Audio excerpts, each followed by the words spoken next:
I think it was a good game. Obviously, we wanted to win the game. We wanted to continue the win that we got at Tottenham last week. And that's exactly the mentality we went out there and done.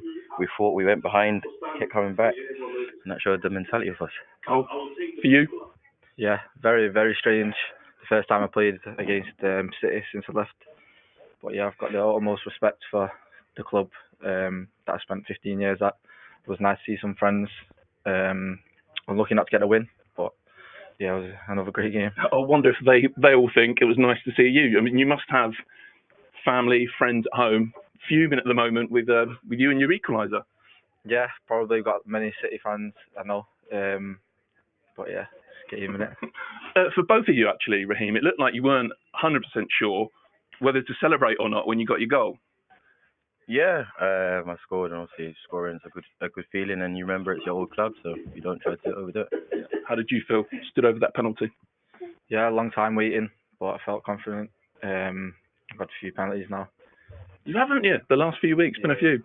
Just keep calm. I was 90 something minute it was, so just get focused and strike. You looked unbelievably composed, and it was a really cool penalty. Yeah, I'm not going to say I work on him because I don't. I just trust him in natural abilities, and yeah, thankfully he went in. Does it feel like a big breakthrough moment for the team, Raheem? I'd say this on the back of Spurs. Yeah, I said it's just building. I think since the manager's come here, that's what we've been trying to do is build slowly but surely. There's been some setbacks, but I think we've continued to work even after some disappointing results, and you can see we're making those steps little by little, and long may it continue. And you are, you have all season to be fair, but you played today like a man possessed. Is part of that trying to not prove people wrong because you had a great time at City, but just show people how good you are?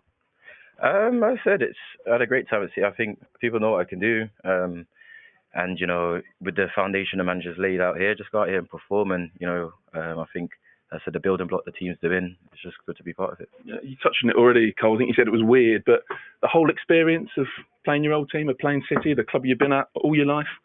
Yeah, it was amazing. I was excited before the game to see faces and show what I can do. It was a great game. As Ras said, we went behind I think a few times and bounced back. So yeah, it was a good game. Huge display of character, wasn't it, Raheem? Well, you got something in your eye. What's going on here? No, something crazy game followed by crazy. Oh, you've got that. Come here. You've got grass in your eye. We're going to put some more dirt in my eye. But no, yeah. What did you say, sorry? I've got absolutely no idea. What did I say? Cole's man of the match.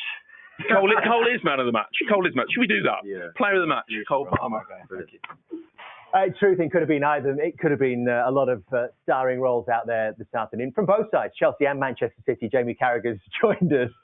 You've had the time to walk from the gantry to here to collect your thoughts. How do you sum it up? Brilliant. It's just the Premier League at its best, and you're thinking of the game that we all watched last Monday, and everyone felt like they were talking about that game for days afterwards. I think this will be the same. It was fantastic, and it just felt right that Chelsea got the equaliser. I know Man City fans will be disappointed, but it just felt like there shouldn't be a winner in that game. It was just that good. Credit to both players. I think I heard you on comms saying it's a privilege to be here. And it was the same for me in the commentary box. For all of us, though, wasn't it, Daniel? Very much so. I think the game provided everything we probably didn't expect, in terms of how many goals, back and forth. We expected probably City would have controlled the game a lot more, but it seemed as if it was almost like a basketball game in football form where it was back and forth, chances, barging, all types of stuff going on. It was such an exciting game to watch. You said before the game you thought Chelsea would get something. What made you think that today? I just think they've done really well in the big games. I thought there's, when you talk about atmospheres at certain stadiums, maybe I've commentated here maybe more than other places, but I always feel like it can get going here at Chelsea when they get up ahead of steam and put a bit of pressure on. And I think in some ways it also shows how good City are, because I don't think City were anywhere near the best. And Chelsea I thought were fantastic, but it still finishes 4-4. That still shows the sort of probably the gulf between, both teams really, and that's there. But I think what Pochettino's done in big games is fantastic. I think you can almost see him as a manager going up against Klopp, Guardiola, Mikel Arteta, and he hasn't quite got the tools that they've got. I know they spent a lot of money, people will say that, but he hasn't. And when you look at the team on paper and the setup, it's still short of what the other top teams have got. But what they've done in big games, I think, is a real feather in the cap of the manager. We do talk, Jamie, don't we, about points against the tradition managed 4 in 10 games last season, and that's 8 in 4 games already. They've doubled it in 4 games what they managed across all of last season already. They've got a point against Arsenal and Liverpool. They've won at Spurs. So I've got it. I've given them victory here. Got to work that out there. 6 points they've got already. And with Manchester City, it's not the kind of game that we sort of associate with them. That's almost lack of control. Yeah, I think it's more down to Chelsea and what they did. Obviously, they had a game plan. They wanted to be energetic. They wanted to press. And a lot of teams, when they play Man City, they just sit back and go in that low block and say, okay, break us down. Chelsea was like, not today. We're going to have a go. And the way Man City play, because they dominate the ball so high up on the pitch, there's always areas where you can counter-attack. And with Sterling and Cole Palmer up there, it's just always going to cause teams problems. Let's bring you more reaction. And the first from the Manchester City dressing room. Here's Rodri with Patrick Davison. Rodri, what a crazy game. Do you even know how to feel about it? Stood here right now, a couple of minutes after it's finished. Well, we feel a bit exhausted, to be honest. This kind of games with that rhythm. Yeah, we knew how tough it's come here. The team they built, of course. They have great players. They sign massive players, like 5, 6, 7, and the level of the team has rise. So we knew where we come. I think it wasn't our best performance today. I think individually we could look more to ourselves because concede 4 goals is not normal for us. But at the same time, we keep pushing. Sometimes football is like this. You have to move forward and then try to score. At the end, we score 4. But I think we have to correct some mistakes. So why did it become that kind of game? I think you said rhythm. Why did it have that sort of rhythm, that fast rhythm that it did? Yeah, because I think we play what they want. They want to play quick transitions, and they are better players in better team in that situations. They are faster players, stronger. We have another type of plays. We have to move the game to our side, try to play our game, and I think we will struggle. So how could you have stopped that? How could you have stopped it becoming a transition game? Well, not losing all the balls we lost, being more patient, having more the balls. As I say, I think individual performance of each. But we are a team. We support each other. We move forward, and even though it wasn't the best day, we keep pushing. Were you though? I mean, obviously disappointed to concede 4, but really pleased with the way you attacked.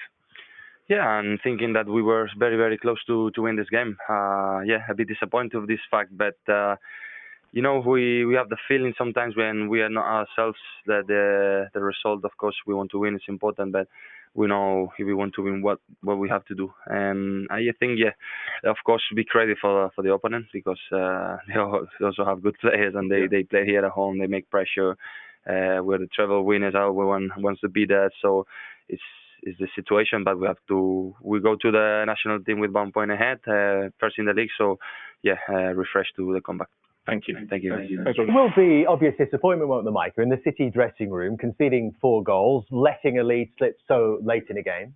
Yeah, I think normally, if you look at the goals that Rodri scored, remember the late one against Arsenal, he obviously scored in the Champions League final.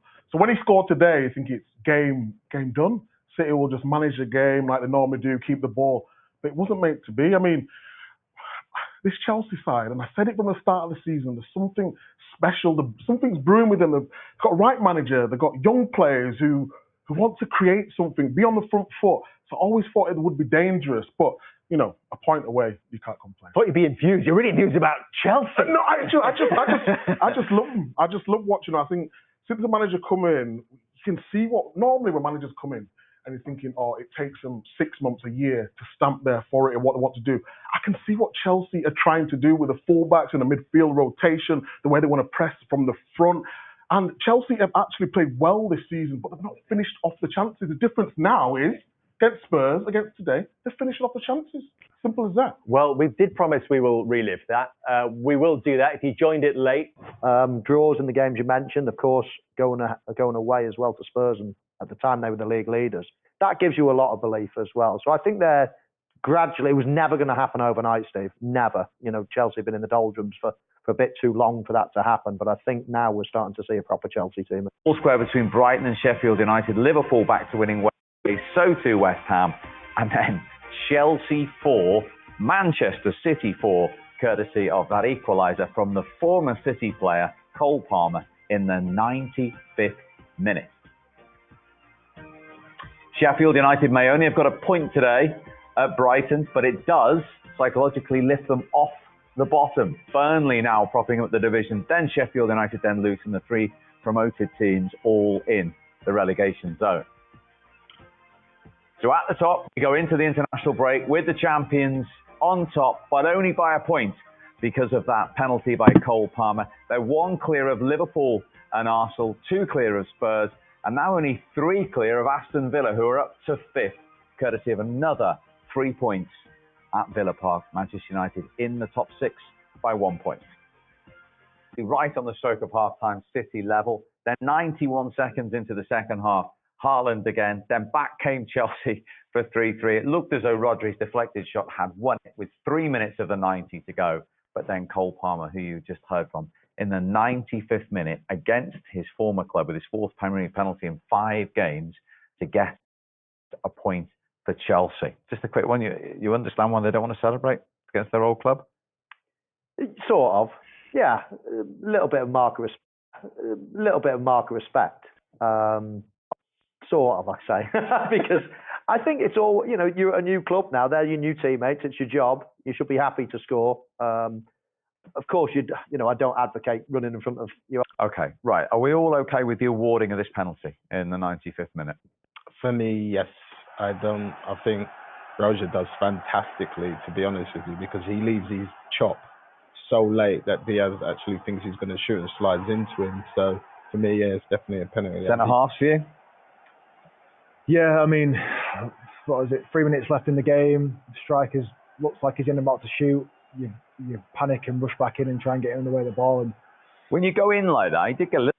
Rush back in and try and get in the way of the ball. And when you go in like that, he did get a little time there. Yeah, you do. I think probably Diaz will say himself. He's just what for me.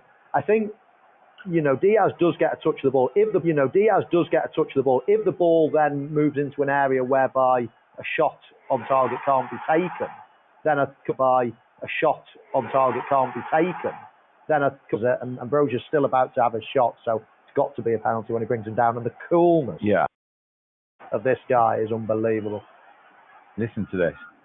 He had a 4-minute wait in the 95th minute against a club where he spent 15 years. Give us a sense of the mentality and the calmness he's shown there.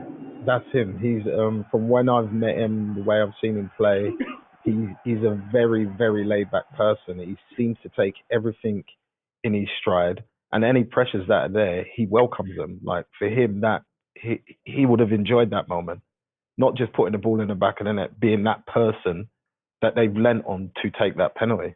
To give you some indication, as soon as the penalty was, as you mentioned, there was 4 minutes of wait, and I said to Sean, "Do you fancy him here?" He goes, "He's born for this occasion. He's so confident. He loves this type of pressure. He knows him as well as anybody." And it played out that way. It was so cool, such pressure for the young lad, but he didn't bat an eyelid. Indeed, just 21 years of age. Okay, we've got some Chelsea reaction. Entertained again. Just the 4 goals to rattle through at half-time today. Micah, first of all, penalty for City. Key decision from Anthony Taylor, given on field, which means that VAR have to found a clear and obvious error. Yeah, well, you see that James and Castillejo go down, so a little bit stuck at the back post there. But it's just, if we see on this angle here, when Cucurella puts his arm on Haaland there, that's fine. And Haaland's got a hold of it, but it just carries on. And because it was given on field, I don't think it's a clear and obvious mistake. So he has to give the penalty kick. And I think it's soft. I think Chelsea fans will feel aggrieved, but it's not a clear and obvious mistake. So it has to be a penalty. Was the verdict, and he was the coolest, calmest man inside Stamford Bridge and puts it away. But a brilliant response from Chelsea. Where from? Very much so. I think when you talk about a set piece, you can see that they constructed this. You've got people blocking on the front post, and Thiago Silva guides this. See Cole Palmer there, and I think Cucurella are blocking on the front post.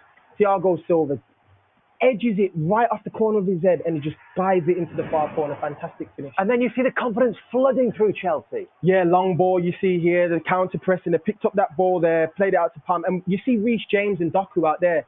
And Reece James is, as I said before the game, is a danger man.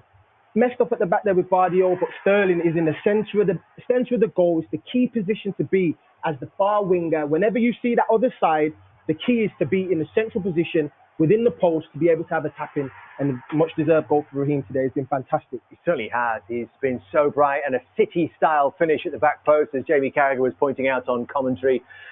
Chelsea thinking they've got through to half-time in the ascendancy, but Micah, the sucker punch just before the break. Yeah, short corner, and Chelsea look like they're zonal. And just as you see on the second angle here, Akanji, maybe Fernandez, is supposed to be blocking, but because the play's materialised, he pushes up, leaves that gap just in between, and it's a wonderful finish. 2-2. What a game we've got on our hands. Daniel, talk us through this header. Listen, man, it was an absolute glorious header. He just guides it in there, man. It's like the angle as well. It just looked beautiful. So 2-2 at the Bridge. Let's get right back into it. First of all, penalty. What are we thinking? Let's go along the line. What a game. What a game, first of all. I thought that Haaland dragged Cucurella out first and he's retaliated with the push. I think that's a harsh penalty. Not a penalty for me. If that had been given against you, if you were Mark Cucurella there? Yeah, I agree. I think it's been a bit hard done.